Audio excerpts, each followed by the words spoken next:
Here we are at the beginning of the new year, looking ahead to our future.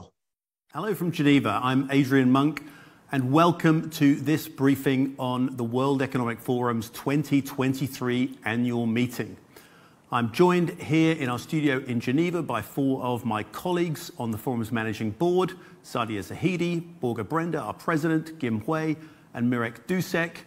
Here we are at the beginning of the new year, looking ahead to our future, characterized by unprecedented multiple crises. And even worse, those economic, environmental, social, and geopolitical crises are converging and conflating, creating an extremely versatile and uncertain future. So far, it's no surprise that generally we are all stuck in a crisis mindset. And that leads to short-term decision-making that may have long-term unintended damaging consequences. Davos should help to shift that mindset. The annual meeting at Davos shall try to make sure that leaders do not remain trapped in this crisis mindset, but develop a longer-term, constructive perspective and to shape the future in a more sustainable, more inclusive, and more resilient way. This year's annual meeting has a record participation across the board. It has an unprecedented participation from governments, international organizations, and enterprises, but also strong engagement of civil society, of social entrepreneurs, of activists, and above all, the participation of the younger generation whose future is at stake. Only personal interaction creates the necessary level of trust, which we need so much in our fragmented and fractured world. To bring people together for an informal dialogue in a remote Swiss village such as Davos can be or should be a good recipe to restore trust. The problem today is that decision makers are overwhelmed by the complexity of issues they have to face. And no sustainable solution can be found if we do not see the interconnectivity and interdependence of all those issues, and if we are not able to connect the dots. That is why we always try in Davos to focus on the global agenda in a comprehensive and in a holistic manner. The World Economic Forum is, as you know, the international organization for public-private cooperation. And public-private cooperation becomes even more essential today with the rising role of the state on the one hand, and the accelerating importance of business-driven innovation and technology on the other hand. In view of what is at stake, it is crucial that the annual meeting in Davos does not take place in a secluded way, but is a catalyst for creating public awareness, public discussion, and possibly solutions for the challenges which we face, particularly at the beginning of 2023. With your participation, we hope to achieve all those objectives, and thank you for helping to interpret the deep systemic transformation processes the world is undergoing. We have record participation of head of states and governments, 52, and if we include them cabinet ministers, we have 379 public figures at our annual meeting. We also know there is a lot of focus on Europe. Is Europe going into recession, or is Europe really holding up much better? We see that inflation is abating. We see there is more stability on the gas side.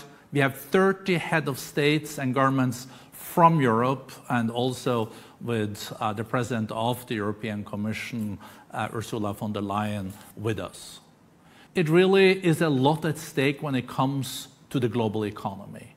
How to make sure that we avoid a global recession, how to avoid low growth, high inflation, and high debt. We have never had so many finance ministers in Davos as this year. We have 56 finance ministers coming and 19 governors of central banks. So how do we build the inclusive, sustainable, and resilient growth?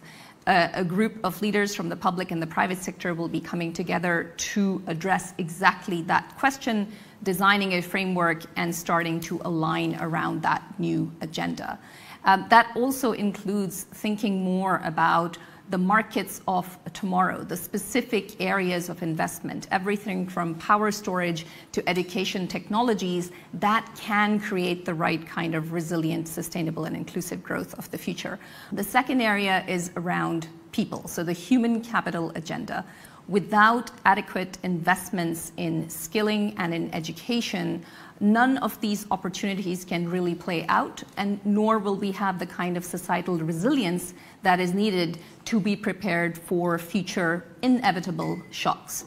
So a much greater focus from business when it comes to diversity, equity, and inclusion, specifically looking at gender parity, looking at racial equity, the inclusion of people with disabilities, and those that are LGBTQ. And in particular, how do we ensure that this will be a just and equitable green transition? Those will be some of the things that will be top of the agenda next week. We will have highest ever business participation at the annual meeting in Davos, with over 1,500 leaders registered across 700 organizations, including over 600 of the world's top CEOs. Among those will be close to 100 innovators, so again speaking to the need to offer new solutions to disrupt positively bottom up. We will have also the highest representation ever of women business leaders among the business leaders registered. And in terms of sectors, all sectors will be represented. And obviously, again, we will be setting it in the larger frame of how do these industries really contribute to the larger systemic need for progress. Finally, we will have key industries and key business leaders represented from all geographies of the world. We will premiere a plenary briefing by climate scientists on the state of our global commons. And today, climate change, ecosystem collapse are the biggest threats to humanity. Temperatures have now risen to at least 1.2 degrees above pre-industrial levels. Number of climate-related disasters has increased almost 35% since the 90s. The meeting will focus on how we will reshape and lay a new foundation for agricultural industrial systems, address changes needed in our production and consumption models, while dealing with the immediate challenges, whether these are lives, jobs, water, food, and energy security issues. The annual meeting will continue to foster multi-stakeholder partnerships. And in addressing the challenges, the key message is that everyone has responsibility and everyone can and must contribute to the solutions. Looking at how philanthropy can be catalytic to unlock systems change and scale public-private action on climate and nature. We need to increase ambition levels, but also build a bias for action. We are running out of time. And the meeting will really focus on how to achieve speed and scale and bring everyone along without compromising on quality and integrity. So a lot of the conversations will be centered around activating, stimulating the marketplace for green products and services. We have a community of CEO climate leaders, it's 127 of them, and the number is growing. And alongside with thinking about how to transform their organizations for net zero, they will also look at working with suppliers to decarbonize their value chains. The other program that I will briefly update is the First Movers Coalition. It addresses industry decarbonization by aggregating demand and looking to work with governments to provide the right policy, financial support. And this was launched as a collaboration between the forum and the US State Department, focusing on materials, long-distance transport, which account for 30% of global emissions. But much of what we'll be trying to look at next week is the emerging opportunity to deploy technology across multiple sectors, including agriculture, including education, including energy. And that actually means technology is much more ubiquitous across multiple sectors. And the longer we postpone the transition, the more risks and consequences we'll likely have to bear as businesses, as societies, as a collective. And a lot of the conversations will be centered not just around how business can seize on these opportunities, but how policymakers, how civil society can contribute and provide the right support so that collectively we can actually catalyze the transition and move to new agricultural, industrial systems, and also consumption and production models.